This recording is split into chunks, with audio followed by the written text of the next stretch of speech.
Okay, you're given this trigonometric expression and asked to simplify it, which means, I guess, make it look simpler. Uh, to show you, convince you that maybe what appears on the next board is correct, let's go to Desmos for a second. Here's your original trigonometric expression on row 1. And here's tangent of A, where A is any real number. And I don't care where I put this slider, it looks like those two rows yield the same value.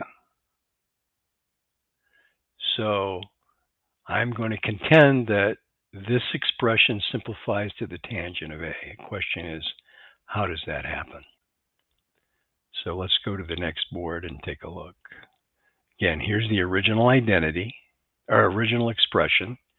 Here's the two identities that we're basically going to be using. Double angle formulas. The sine of twice an angle, the sine of twice anything is 2 times the sine of the anything times the cosine of the anything. And the cosine of twice anything is one of these three. I'm going to use this one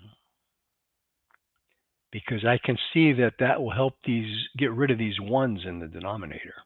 So first of all, let's focus on removing anything that says the cosine or the sine of 4 times A.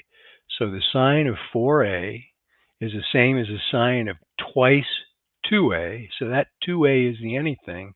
So I can rewrite the sine of 4A as 2 sine of 2A cosine of 2A. And the cosine of 4A is the same as the cosine of twice 2A is the anything. If I use this particular identity for cosine of twice an angle, that's 2 cosine squared of the anything, 2A minus 1. So let's go back to here and replace all the expressions that contain sine or cosine of 4A. So this sine of 4A can be replaced with what I have right here. 2 sine 2A cosine 2A. I still have this other cosine 2A in the second fractions numerator. And down here, this cosine of 4A, I can replace with 2 cosine squared 2A minus 1. And conveniently, the 1 and the minus 1 cancel out. So now in the numerator, 2 sine 2A cosine squared 2A, because I've got 2 factors of cosine 2A.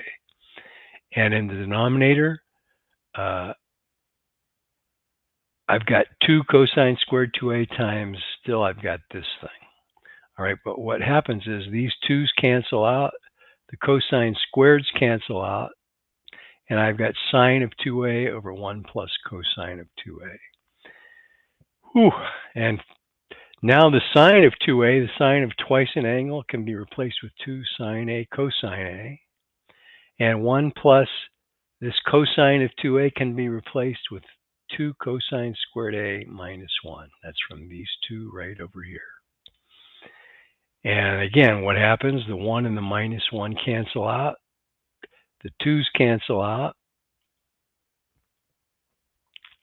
If you think of cosine squared A as cosine A times cosine A, one of them factors cancels out.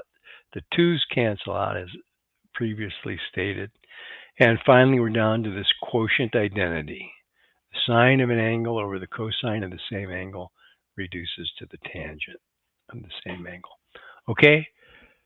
Fairly complicated, but you can do it if you focus on these two identities right here. Okay, if you have any questions, go ahead and post a comment.